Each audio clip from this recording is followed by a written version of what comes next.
Bonjour à toutes et à tous, merci d'être avec nous. Nous sommes en direct ici, Rennes Channel, diffusé sur plusieurs médias, dont Radio Imo d'ailleurs, pour ces clés de la ville spéciales Grand Paris. On va tâcher de parler un peu plus avant de ce que se dessine, peut-être ou peut-être pas d'ailleurs.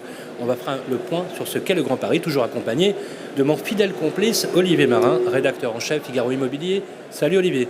Bonjour Sylvain et bonjour à tous. On est très heureux effectivement d'aborder cette thématique du Grand Paris dans ces clés de la ville depuis ce salon Rennes Immobilier Nouvelles Technologies. C'est aussi ici que se passe beaucoup d'innovation dans le digital mais aussi dans l'usage. On parle beaucoup aussi de construction. On anticipe en fait les grandes tendances dans l'immobilier. Alors, on a deux invités sur le plateau puisque l'on va traiter à la fois du marché de l'immobilier, bien sûr, avec Maître Arnaud Bayard. Bonjour Maître. Bonjour.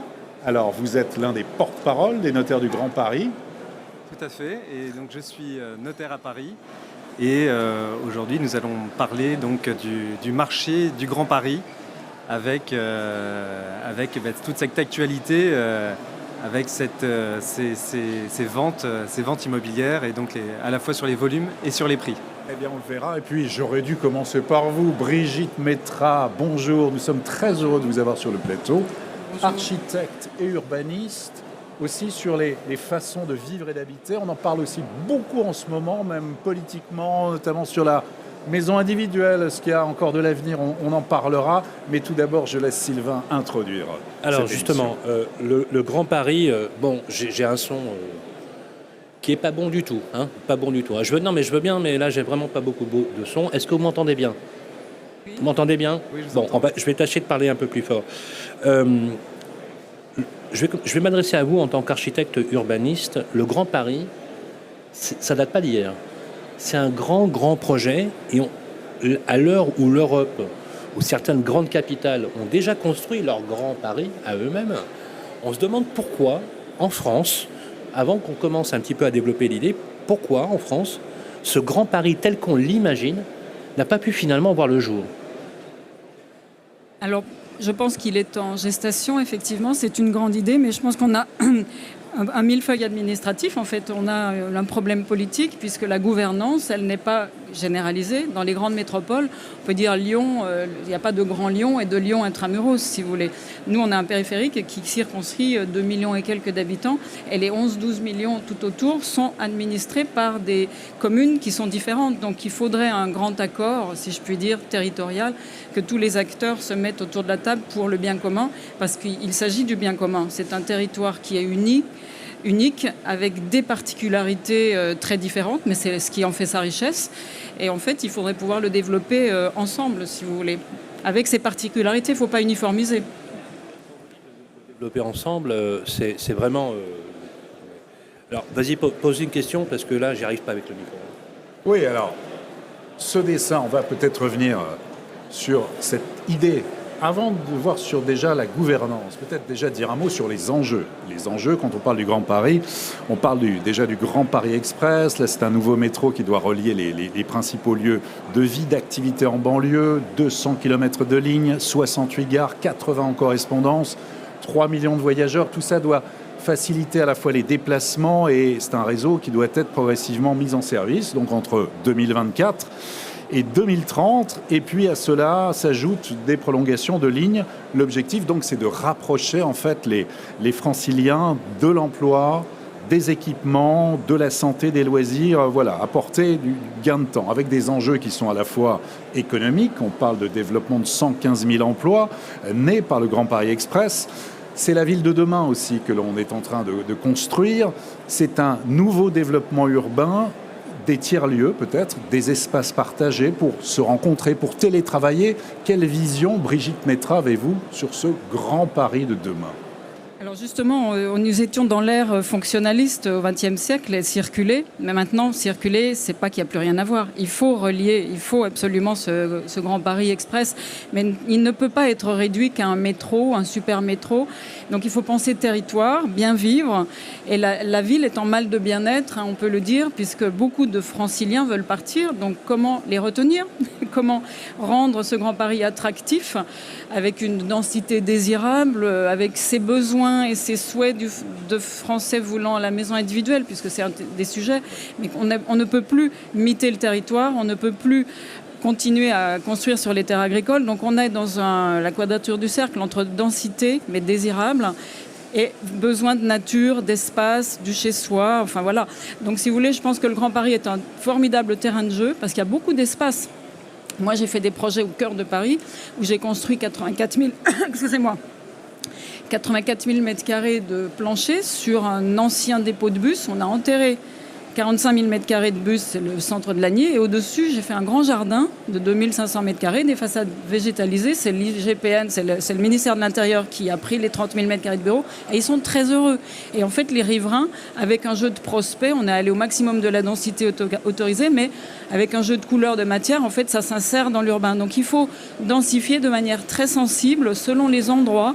Et il faut réutiliser ce qui existe, ce qui est déjà là, des friches, des terrains qui sont peut-être pollués à dépolluer, mais je pense qu'il faut retravailler cette matière qui est le terrain, le foncier, le territoire, et en fonction des besoins des habitants. Quand on a un diagnostic qui vient penser la restitution d'Emmanuelle Wargon jeudi dernier, oui, elle avait donné... Demain, oui. Pour habiter la France de demain. Elle a fait parler des habitants qui étaient sensibles aux besoins écologiques de densifier, mais de manière raisonnée, agréable, où les gens ont envie d'habiter et donner une envie de la ville. Donc on a des formes urbaines un peu intermédiaires, pas dans le centre de Paris, mais il y a des formes urbaines un peu intermédiaires où chaque habitant peut retrouver sa maison, son jardin, mais dans un collectif un petit peu plus apaisé que trop dense, mais quand même pas la maison individuelle avec son 1000 m² de lot. On prend un terrain, on le découpe en 1000 m² et on pose un plot de maison. Non, on peut retrouver ces qualités de vie de jardin, d'espace, le ciel, l'air, la lumière, et on est chez soi, mais plus en collectif et près des activités, près des... La ville, c'est aussi les activités, c'est aussi les services. Donc la ville du quart d'heure de Carlos Moreno, je pense que dans le Grand Paris, il faut redensifier les activités là où c'est nécessaire pour avoir ça. Vous y croyez, vous, à la ville du quart d'heure ? Bah oui, je pense. Si on donne les rez-de-chaussée, par exemple, dans un immeuble, on dit qu'on donne le rez-de-chaussée avec un loyer modéré dans le bilan financier pour faire vivre. Si vous voulez, moi j'ai une étude qui a été menée aux États-Unis. On a un sentiment de bien-être quand on est en relation avec la nature et avec des façades, des rez-de-chaussée animés. On se sent appartenir et il y a un sentiment de bien-être. De ne pas être isolé. Donc il faut, sur le modèle, il faut introduire dans le modèle immobilier certains paramètres qui ne coûtent pas grand-chose sur un bilan global, mais qui apportent le bien-être. Brigitte Pétrin, moi je souscris complètement à ce que vous dites, mais alors, soit on est schizophrène sur le plan politique, soit il y a un souci. On a une pression démographique qui est sans précédent. On est d'accord là-dessus. On a une circulaire qui s'appelle ZAN. C'est pas du ZAN qu'on a connu quand on était gamin, mais c'est zéro artificialisation nette. Et on a 5 millions de Français supplémentaires depuis les 15 dernières années. On a une loi climat et résilience qui va nous interdire 1 800 000 logements à partir de 2028 si les travaux de rénovation énergétique ne sont pas faits, alors que déjà on a une pression sur le logement qui est sans précédent. Un chiffre, moins de 47% de permis de construire en 2021. Ah, ça, c'est autre chose, moins des terres aujourd'hui qui étaient viabilisées, qui ne seront jamais construites. Des PLU qui permettent d'instruire des R+4, R+5, où vous avez un maire qui vous dit « tu ne feras pas plus d'un R+2 ou un R+3 » parce qu'il y a un niveau d'acceptabilité. Si on rajoute la double peine, et je partage complètement le désarroi des maires, sur le fait, par exemple, qu'on ait enlevé cette capacité de financement local qu'incarnait la taxe d'habitation, à un moment donné, ça devient compliqué. Alors moi, je me dis, si j'étais architecte aujourd'hui, urbaniste, mais je m'arracherais les cheveux. Non, je ne suis pas tout à fait d'accord parce qu'il y a des zones.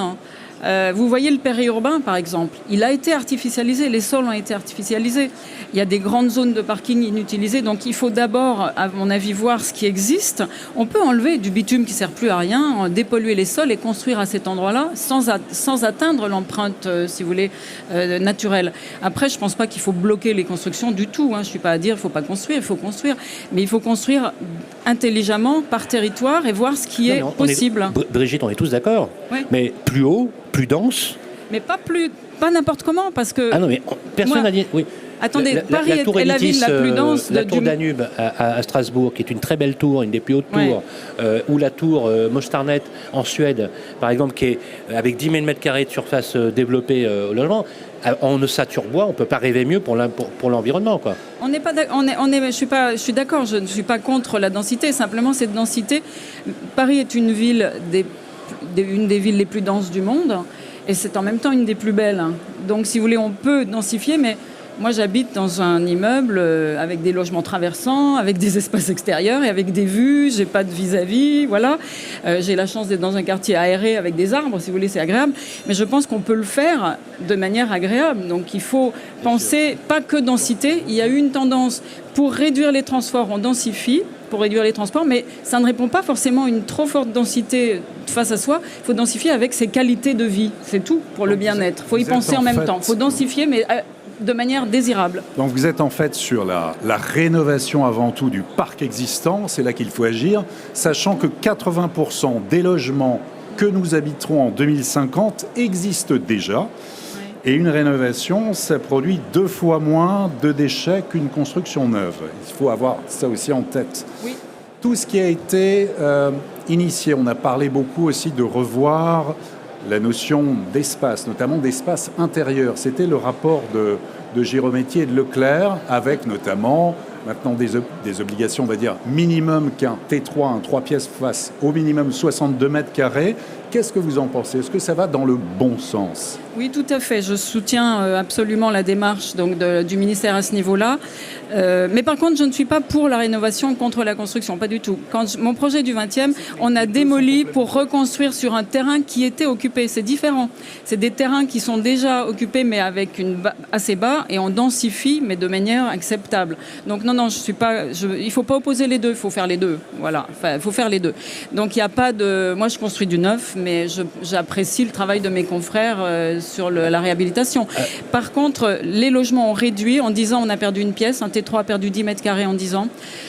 C'est la pression de la défiscalisation, c'est-à-dire que moi, j'ai construit des logements où les acquéreurs, ils ont 200 000 euros, 300 000 euros, et moi, le promoteur me dit à 10 000 euros, je perds une vente, donc il faut me réduire le logement. Donc j'arrivais à des T3 56 m², mais en fait, le séjour est une circulation, enfin, on ne sait plus où mettre le canapé, la télé, ça n'est pas possible. Et dans les années 70, on avait des logements beaucoup plus spacieux, mais avec de moins bonne qualité acoustique et thermique. Donc on a beaucoup amélioré les performances techniques des logements depuis 20 ans, de manière extrêmement agréable, parce que c'est quand même important d'avoir ces données techniques, mais dans le bien vivre dans son logement, on le voit après la crise sanitaire, on a manqué d'espace. Les plafonds à 2,50 m, les Français grandissent, ils sont, voilà, dans tous les pays, nos pays voisins, c'est 2,70 m.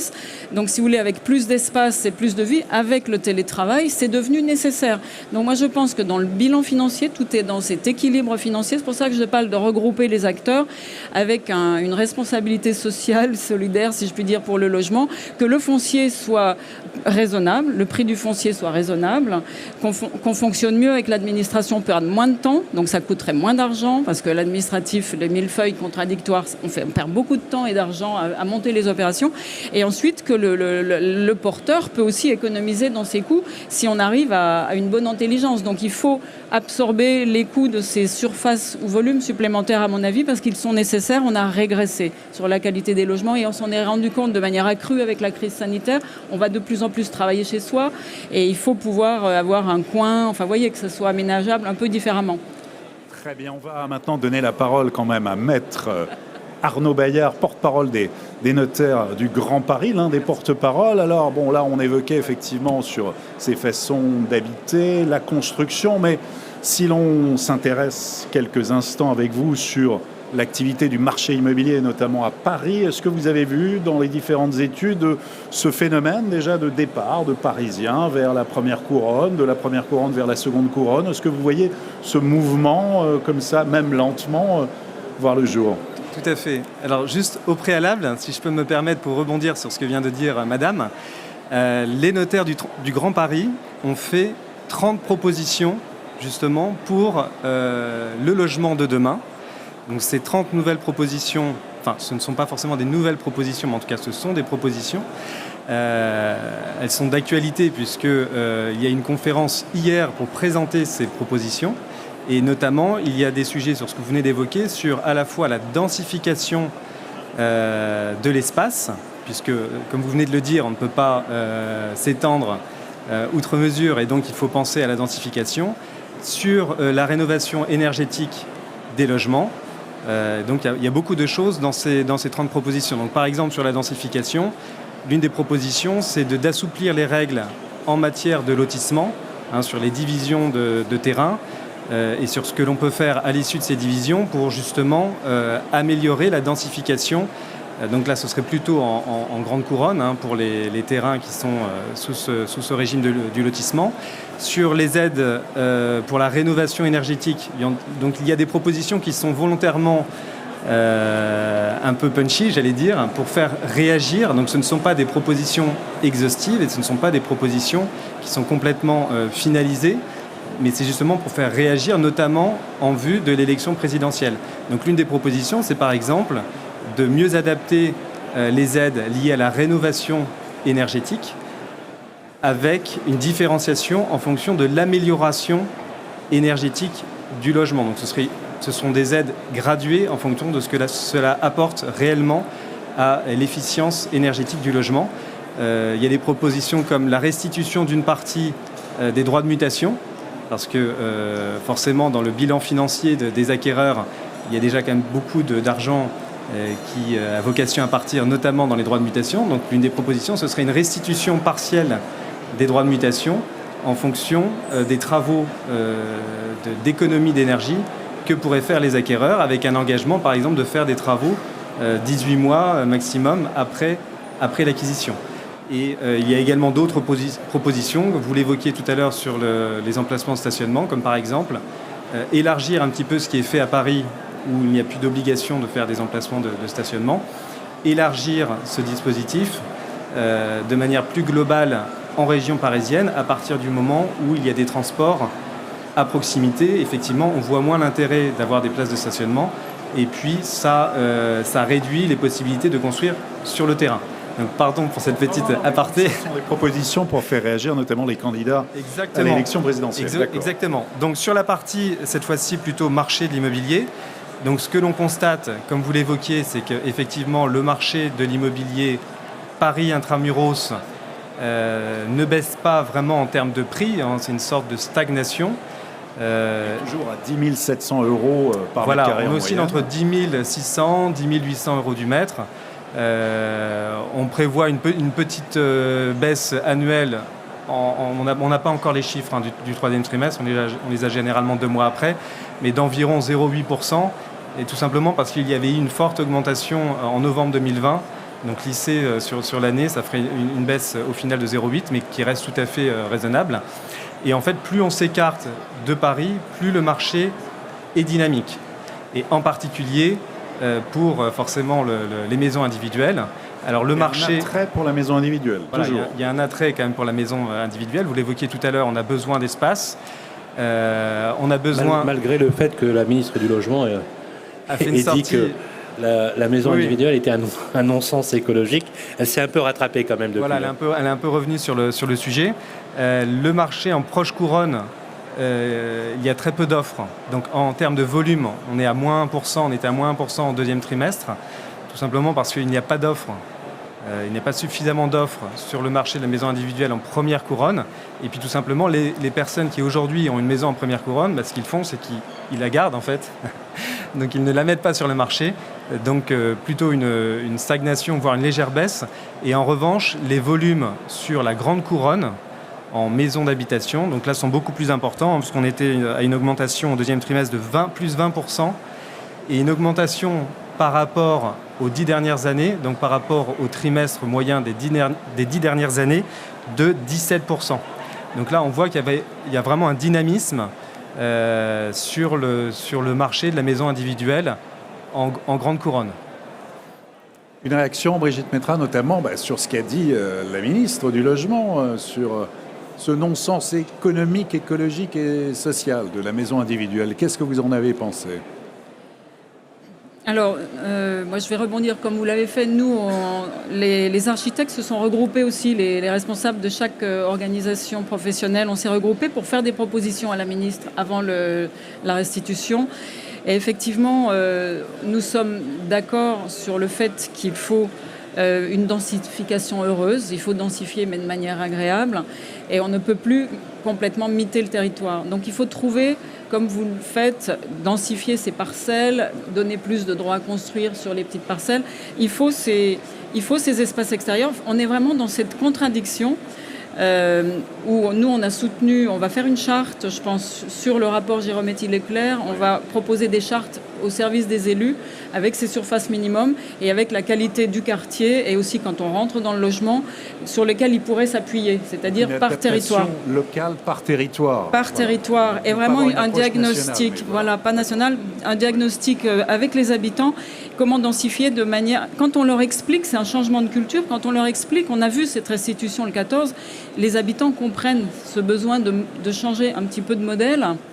Mais ils ont besoin de ce jardin, quelques-uns avec une piscine, quelques-uns voilà, pour le barbecue, c'est le barbecue, quoi, la culture du barbecue. Et donc, il faut trouver les moyens, même dans un petit collectif, de créer des espaces communs, partagés, où il peut y avoir ce genre de choses. Et il faut réinventer, je pense, un tissu urbain plus agréable, un peu plus dense, et donner envie à celui qui a la maison individuelle en tête, parce qu'il a ça, il a ce schéma. C'est un rêve, on dit que 75% des Français en rêvent. C'est vrai qu'on ne peut pas enlever ça. En plus, ça a accéléré avec la crise sanitaire, cette envie d'espace, justement, de sortir aussi du collectif, ce qui peut se comprendre. Je pense que c'est sortir de la forte densité, des nuisances, du bruit, de la tension. Quand on a trop de monde sur un territoire, il y a des tensions. Vous mettez des rats un petit peu dans un petit espace, il y a une tension urbaine. Et surtout avec la crise sanitaire, on a eu la crise des gilets jaunes, on a eu... Voilà. Donc c'est sûr que vous sortez de ces territoires, vous êtes plus en paix, enfin. Et la nature est importante. Mais je pense qu'il faut quand même qu'on essaie de réintroduire d'autres modèles qui ont les mêmes qualités que la maison individuelle pour vivre bien chez soi, dehors, faire son jardin, mais peut-être avec un mini-collectif. Enfin voilà, on est en train d'y réfléchir à des formes urbaines un peu hybrides, intermédiaires. Sachant que 72% des propriétaires de maisons individuelles vivent dans des communes rurales et dans des villes de moins de 100 000 habitants, celles-là même justement qui ont la cote auprès de Français depuis la crise sanitaire. 70% des membres du gouvernement possèdent une maison individuelle. Il faut savoir que, voilà, donc, et 75% de Français, quand on les interroge, rêvent aussi d'une maison individuelle. Est-ce qu'on va en construire moins des maisons individuelles en France ? Pas forcément, mais simplement, il faut répondre aux besoins de logement des Français, pas par la maison individuelle. Donc, pas forcément. Et on peut même avoir des maisons individuelles dans les villes. En fait, même dans le 16e, vous avez des villas avec des tas de maisons. Mais on peut penser... Il n'y en a pas beaucoup, mais bon. Il y en a quelques-unes. Mais on peut même penser à des grosses maisons partagées. Vous avez un modèle où des fois des grosses maisons avec 4 familles, mais chacun son bout de jardin, de toit.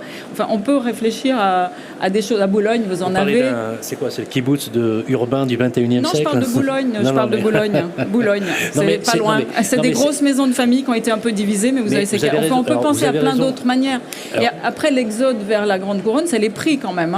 Je suis désolée. Mais une maison à 200 000 € ou à 250, c'est moins cher qu'un appartement en première couronne. Donc cet exode, entre guillemets, il est aussi lié au prix. Le prix des loyers, les prix des loyers qui a flambé dans Paris.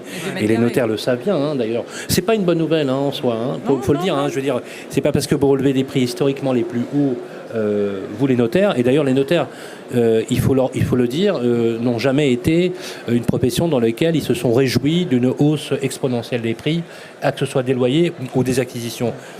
Mais vous le savez, Maître Bayard, cette année 2021 va être une des années les plus historiques en termes de volume de transactions. Oui, tout à fait. Ce sera une très belle année, mais comme vous le soulignez, effectivement, c'est plus important d'avoir du flux que d'avoir une augmentation de prix. Donc, ce qui est important, c'est que le marché puisse rester liquide et qu'il puisse continuer à y avoir justement un nombre important de transactions. C'est pour ça que nous, on considère que, en tout cas sur le moyen terme, on ne prévoit pas de baisse significative de prix, plutôt éventuellement une stagnation, mais pas véritablement de baisse, tout simplement parce qu'il y a toujours beaucoup de transactions.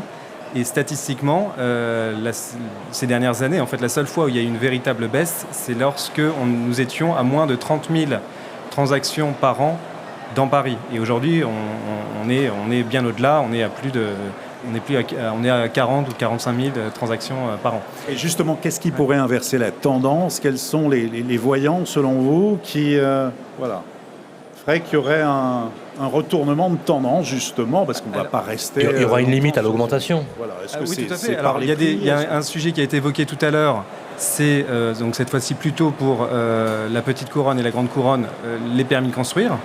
Donc effectivement, là, il va y avoir un problème d'offre de logement si on ne peut pas accélérer l'obtention des permis de construire.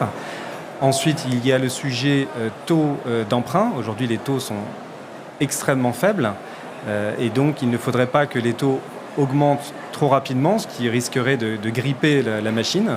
Alors je crois que les professionnels du courtage en crédit et les banquiers nous disent qu'a priori, ça ne prévoit pas d'augmentation exponentielle des taux. Mais de toute façon, si les taux augmentaient, à partir du moment où ça se ferait pas de manière très forte, eh bien ça ne dérangerait pas le marché, puisque là on est déjà à des taux extrêmement faibles. Donc s'il y avait un peu d'augmentation, ça n'empêcherait pas les transactions de continuer à se réaliser. Voilà, il nous reste 2 questions à vous poser avant de se quitter.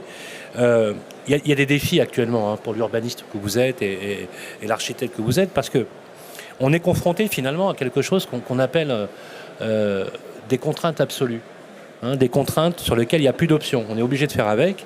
Il y a une pression démographique, vous le savez, Brigitte Mettra, et pourtant il va falloir qu'on stoppe l'étalement urbain parce qu'elle est délétère sur l'environnement, sur le climat, on le sait. Et d'ailleurs, il n'a échappé à personne que les événements de ces derniers temps nous ont fait comprendre à la grande partie des populations, ce qui était à la fois réservé peut-être une époque par une classe sociale ou pour une classe sociale, aujourd'hui il n'y a plus de débat, il n'y a plus d'options. Le climat, c'est l'enjeu.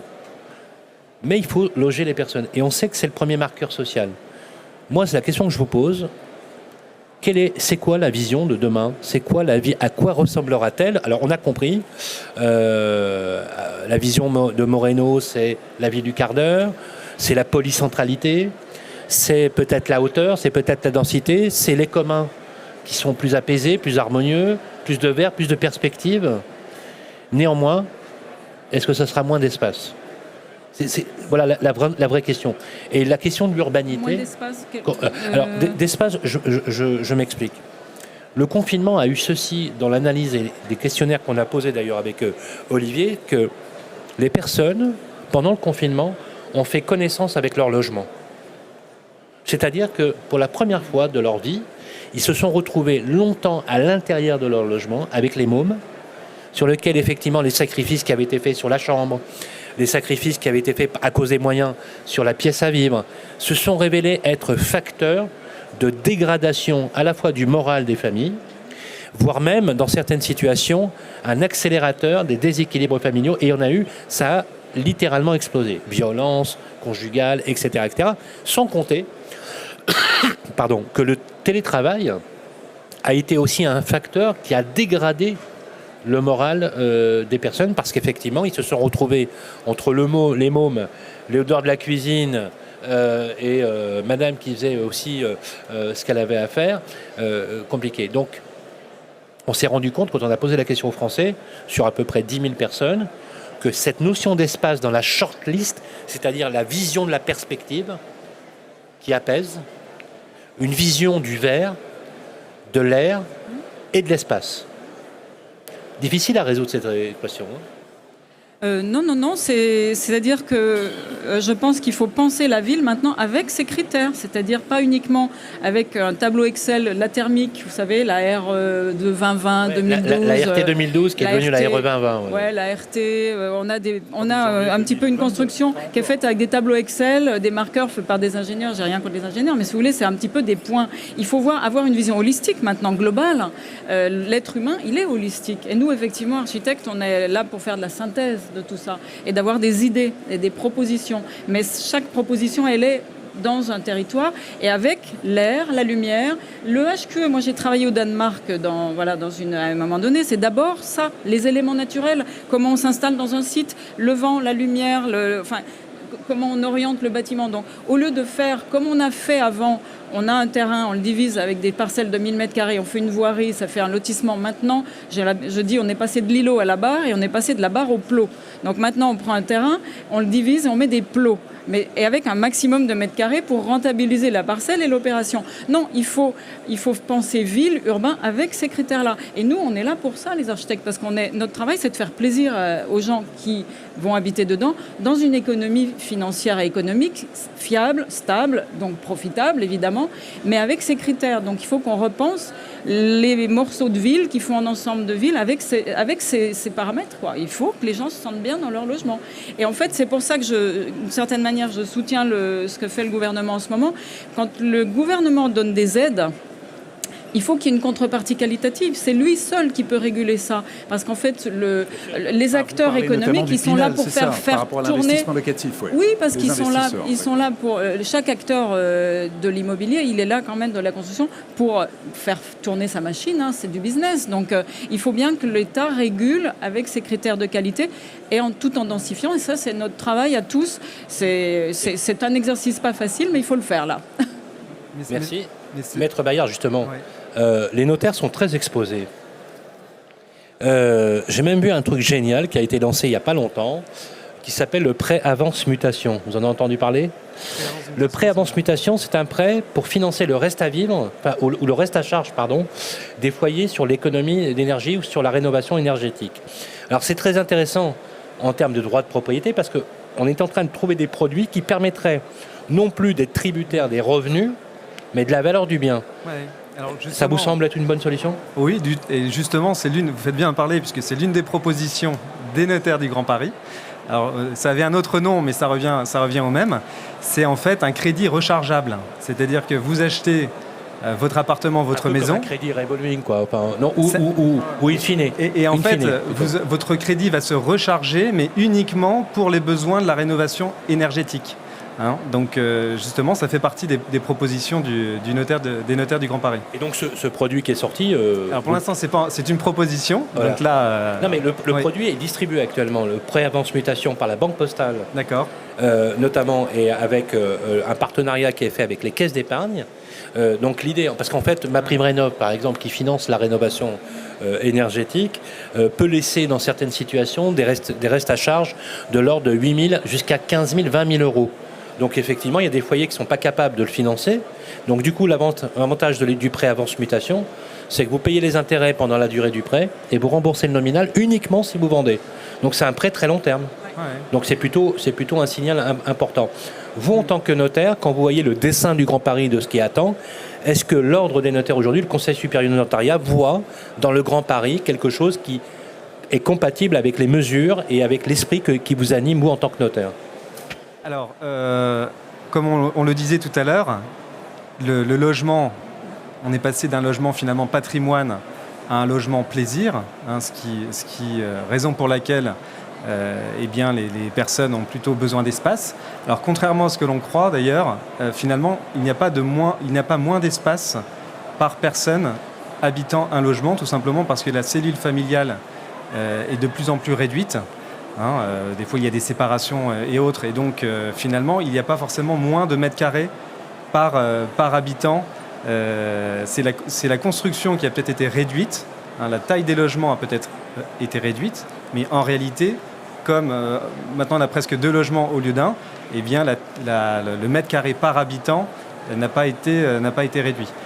Ensuite, à l'échelle de la métropole du Grand Paris, effectivement, les notaires parisiens sont tout à fait, les notaires du Grand Paris sont tout à fait moteurs sur toutes les mesures qui peuvent être proposées. Et donc, on est également source de propositions pour justement ensuite mettre en application tout ce qui va pouvoir être proposé dans le cadre des mesures à venir. Très bien. Eh bien voilà, nous, on souhaitait faire un focus sur une opération spéciale, une émission spéciale sur le Grand Paris. D'ailleurs, avec mon ami Olivier Marin, hier, nous étions avec François Rebsamen à l'hôtel de ville de Dijon pour parler de son rapport. C'est une émission qui sera diffusée d'ailleurs dans une dizaine de jours, extrêmement intéressante. C'est les clés de la ville à Dijon. On a voulu faire un focus sur le Grand Paris. Je voudrais vous faire un remerciement tout spécial, Brigitte Métrain, vous êtes architecte urbaniste. Merci d'être venue jusqu'ici au Real Estate and New Technologies, au Rent. Voilà, enfin on se rencontre. Merci à vous Arnaud Bayard, notaire à Paris et porte-parole de la Chambre des notaires de Paris. Voilà, des notaires du Grand Paris. Des notaires du Grand Paris. Ouais. Vous avez raison. Vous êtes toujours avenue Victoria Tout sur à le fait, grand. ouais. Magnifique cet immeuble, etc. Appelez-nous qu'on vient de faire un plateau avec Olivier Marin justement là-bas. Merci Sylvain. Merci. Voilà, et on se retrouve pour la suite de nos émissions. Merci à tous. Merci.